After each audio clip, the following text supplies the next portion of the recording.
Hello everyone, today I'm going to be taking a look at another Dystopian Wars fleet from Warcradle Studios. This time it's for the Sultanate as I check out the Khartoum Battlefleet.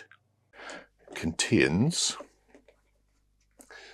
one Resin, main battleship, the Khartoum, which can also be built as the Kadesh or the Osiris, your Mandjets, which can be built as Mesektet, Sobek, Sabah, the Hashashin, which can also be built as the Kopesh, and then your SRS tokens, which are the Scarabs.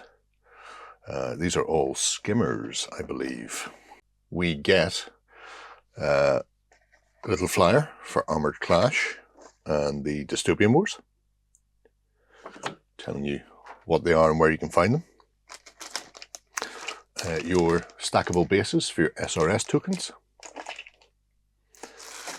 A bag containing our resin bits and two identical sprues. So our two sprues then. So this gives you all the plastic components for the majority of the ships, plus the weapon systems on the main battleship there, the Khartoum itself. So, and jam-packed sprue as always, with its little legs to allow them to stack, for which I will be forever grateful. These legs do a lot of heavy lifting and people don't realise it. It prevents a lot of damages. Really nice detail. The Egyptian Frontline Squadron sprue, everything is well numbered, and I don't see any initial issues with sprue gate positioning. So hopefully everything will come together in short order. But yeah, a lot of nice detail on that. Okay, so have a quick look at the resin. Only 5 components. The main body of the Khartoum itself is practically built already. Really nice detail with these eagle, I think they were, like front prows. A little bit of a clean up to do here. There's a very small amount of flashing between the prow there. But otherwise, it looks like an impeccable cast. Yeah, very slight amount of flashing, no bubbles, no noticeable seam line. So presumably the actual waterline is the seam line for this, which is why there's a bit of flashing there. Bubbles on the bottom, but none on the top, which is what you want. In case people are wondering, I've done this in a while. From prow to stern, we are 130 millimeters long. And it is 50 millimeters wide at its widest point. Build should be relatively straightforward. I believe our bridge, I think the bridge actually stacks up, but we'll see when we get to build it. Bridge goes in the back. We have a set of funnels there and some additional components for more weaponry. But I'll get this into a little soapy bath and I'll be back with it built in a moment. All right then, we're back. Everything's built up and we'll have a quick look at what you can produce from the box. We'll start with the SRS tokens, the little Kepri SRS tokens. So if you're unaware of SRS, they are a counter that is normally launched from another ship within your fleet. They can be flying as well as skimming or submerged or just on the water like a normal boat. But the way they work is you've got these stackable bases. So if you launch a single SRS token, it would look like that. If you were launching 2 or 3, you would just stack them up like poker chips. and then that way you know where your SRS tokens are and how many are moving at any one time. It's a neat little way of doing it, because these can be knocked down very quickly by anti-air or anti-SRS tokens. So the three little Capri on that are very cute. Next up we have our Hashashin. You could also build this as a Kopesh.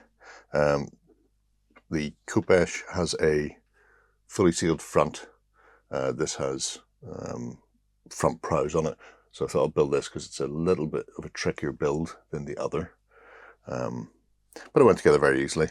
Broadside, couple of heavy guns on top. I think it has torpedoes available via the split in the prow. It is, all said and done, around 50 millimeters in length, and very easy build. Nothing to write home about. The pieces interlock very well to the sides, and then it's just a case of, once they're dry, slotting it around the deck itself. So quick to build, does the job very nicely. Next up we have the Mandjet. So this has three other variants. There are some upgrades, so your turrets could be replaced with rocket batteries or etheric turrets. Again, another chunky build. This comes with the Qua magnetic bombard, which is an interesting piece of kit. And then the little Capri SRS tokens. These are optional, so you get 4 of them loose that can be mounted on the side, ready to be deployed. They're an upgrade for all of the Mandjet sort of class heavy skimmers, but they're quite tidy. Again, main turret is changeable as well.